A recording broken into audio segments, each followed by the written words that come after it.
మిమ్మల్ని అందరూ చూస్తే నా స్కూల్ డేస్ గుర్తొస్తున్నాయి. నేను కూడా మీలాగనే రౌడీవాడిని. నా ప్రసంగం ప్రారంభించే ముందర మిమ్మల్ని కొన్ని ప్రశ్నలు అడగాలనుకుంటున్నా. రెడీనా?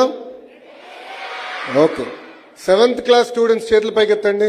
7th. Okay, thank you. ఇప్పుడు చేతుల కిందకి దింపండి. 8th class. అందుకే గోల్ ఎక్కువ ఉంది. ఓకే, చేతులు దింపండి అమ్మా. 9th. అరే 8th వాళ్ళు మళ్ళీ 9th కూడా ఎత్తున్నట్టున్నారు. 9th class. Good, thank you. ఇక్కడ ఎంతమంది ఇంజనీర్లు అవ్వాలనుకుంటున్నారు? ఇంజనీర్ అవ్వాలనుకున్న వాళ్ళు చేతులు పైకి ఎత్తండి. ఓకే, చేతులు దింపండి. ఎంతమంది డాక్టర్ అవుదాం అనుకుంటున్నారు? ఓకే, చేతులు దింపండి. ఎంతమంది ఐఏఎస్ అవ్వాలనుకుంటున్నారు? ఐఏఎస్. ఓకే,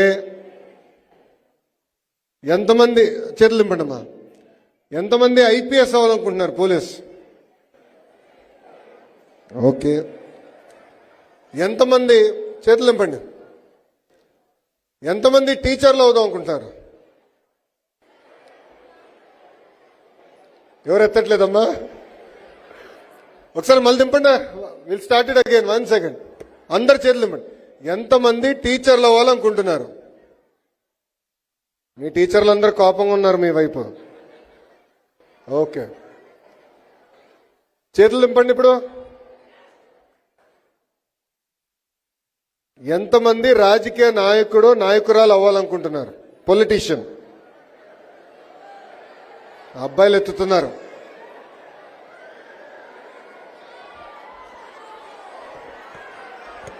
అరే భయ్, ఒకసారి కెమెరా అటు పెట్టేది. ఒక్క నిమిషం కూర్చో. చిన్న కూర్చోండి ఒక్క నిమిషం. ఎంతమంది పొలిటీషియన్స్ అవ్వాలనుకున్నారు? చేతుల పైకి ఎత్తండి. Politicians. Okay, thank you. Okay, ఇప్పుడు చేతులు దింపడమ్మా. ఆంట్రప్రెన్యూర్ అంటే ఏంటో తెలుసా? ఆంట్రప్రెన్యూర్ అంటే ఒక వ్యక్తి కంపెనీ స్థాపించి ఆ కంపెనీని ముందరికి నడిపించే వ్యక్తి ఆంట్రప్రెన్యూర్ అంటారు. అంటే ఆ వ్యక్తి ఉద్యోగాలు ఎత్తుకడు, ఉద్యోగాలు కల్పిస్తారు. ఇక్కడ ఎంతమంది ఆంట్రప్రెన్యూర్ అవ్వాలనుకుంటున్నారు? చాలా తక్కువ మంది ఉన్నారు. ఈరోజు మనందరం ఇక్కడ కూర్చున్నామంటే దానికి కారణం ఒక వ్యక్తి ఉన్నారు. ఆ వ్యక్తి పేరే గౌరవనీయులు బివి మోహన్ రెడ్డి గారు.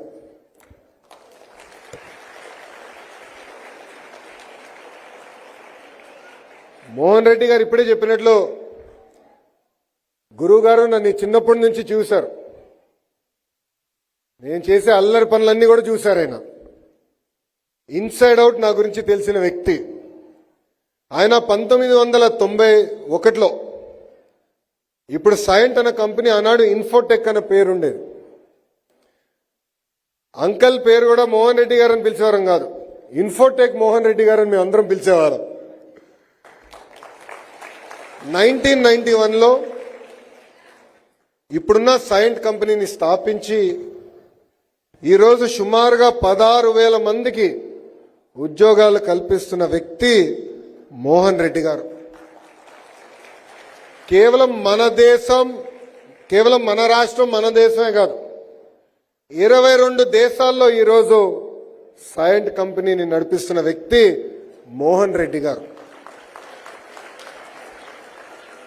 ఈరోజు ఆయన కంపెనీ సిఎస్ఆర్ నిధుల నుంచి సుమారుగా 8 కోట్ల రూపాయలు ఖర్చు పెట్టి 50 ప్రభుత్వ పాఠశాలల్లో ఏఐ ల్యాబ్స్ కి ఏర్పాటు చేసిన వ్యక్తి మోహన్ రెడ్డి గారు.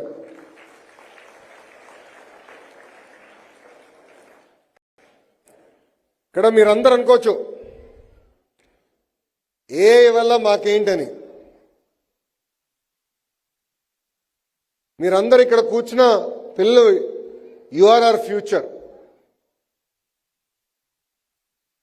మీరు ఇండస్ట్రియల్ రెవల్యూషన్ గురించి వినుండొచ్చు.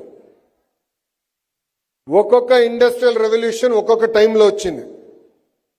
ఆ ఇండస్ట్రియల్ రెవల్యూషన్ వల్ల చాలా మందికి ఉద్యోగాలు ఉపాధి కల్పించారు.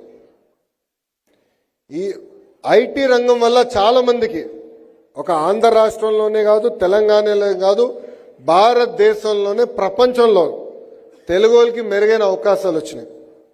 ఇప్పుడు ఒక ఇండస్ట్రియల్ రెవల్యూషన్ రాబోతుంది.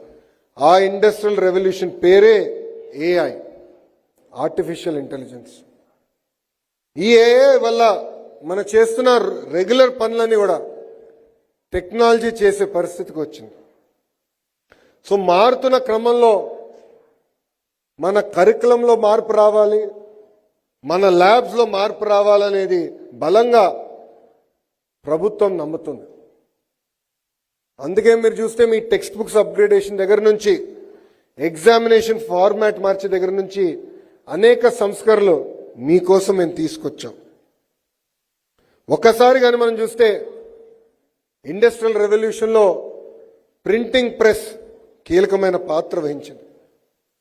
ఏకంగా ఎలక్ట్రిసిటీ, ఆటోమోటివ్, ఏరోప్లేన్స్, వ్యాక్సిన్స్, ఇట్లా అనేక టెక్నాలజీస్ వల్ల మ్యాన్ కైండే ముందరికెళ్లే పరిస్థితి. అలాంటి టెక్నాలజీ మళ్ళీ ఈరోజు ఏఐ మనకి చూపిస్తుంది. నేను ఇక్కడున్నా మిమ్మల్ని అందరినీ ఒక విషయం ఆలోచించమంటున్నా. ఏఐ ద్వారా మనం ఎదుర్కొంటున్న ఏ సమస్య మనకి పరిష్కారం దొరుకుతుంది.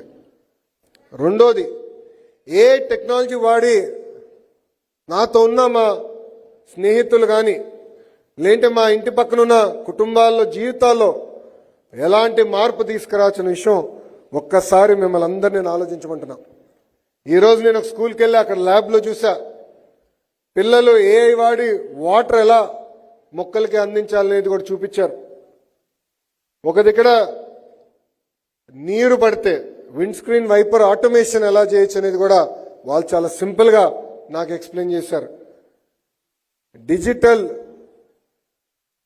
ఎలా మన జీవితంలో మార్పు తీసుకొస్తుంది అనేది చాలా స్పష్టంగా వాళ్ళు చెప్తాం జరిగింది. నేను ఇక్కడున్న పిల్లలందరికీ 2-3 విషయాలు చెప్పాలనుకుంటున్నా. జీవితంలో మనందరం ఒక లక్ష్యం పెట్టుకోవాలి. అంటే 5 సంవత్సరాల్లో మీరు ఎక్కడ ఉండాలనుకుంటున్నారు. సో ఫర్ ఎగ్జాంపుల్ 10th క్లాస్లో ఎంత మార్కులు తీసుకొద్దాం, దాని తర్వాత మనం ఇంజనీరింగ్ ట్రాక్కి వెళ్దామా, అంటే ఎంపీసీకి వెళ్దామా, బైపీసీకి వెళ్దామా, ఎంబైపీసీకి వెళ్దామా, లేదంటే సిఈసీకి వెళ్దామా, ఇతర ట్రాక్స్కి వెళ్దామని ఇప్పటి నుంచే మనం ఆలోచించాలి. ఒక టార్గెట్ పెట్టుకోవాలి. ఆ టార్గెట్ కోసం అహర్నిశలు కష్టపడాలి. టార్గెట్ సాధించడం అంత ఈజీ కాదు, చాలా కష్టపడాలి.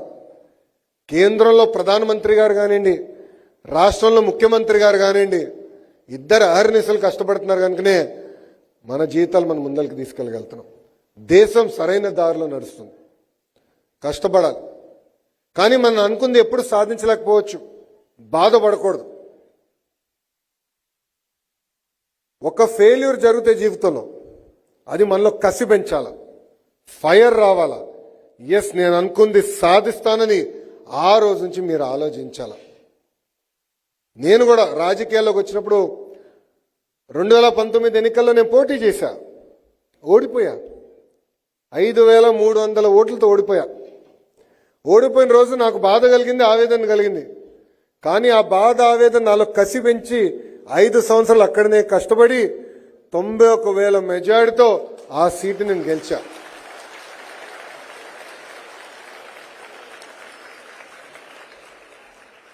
మనలో కసి అనేది చాలా చాలా అవసరం. ఆ హంగర్ అనేది ఉన్నప్పుడే మనం అనుకున్న లక్ష్యాలు మనందరం సాధించగలుగుతాం.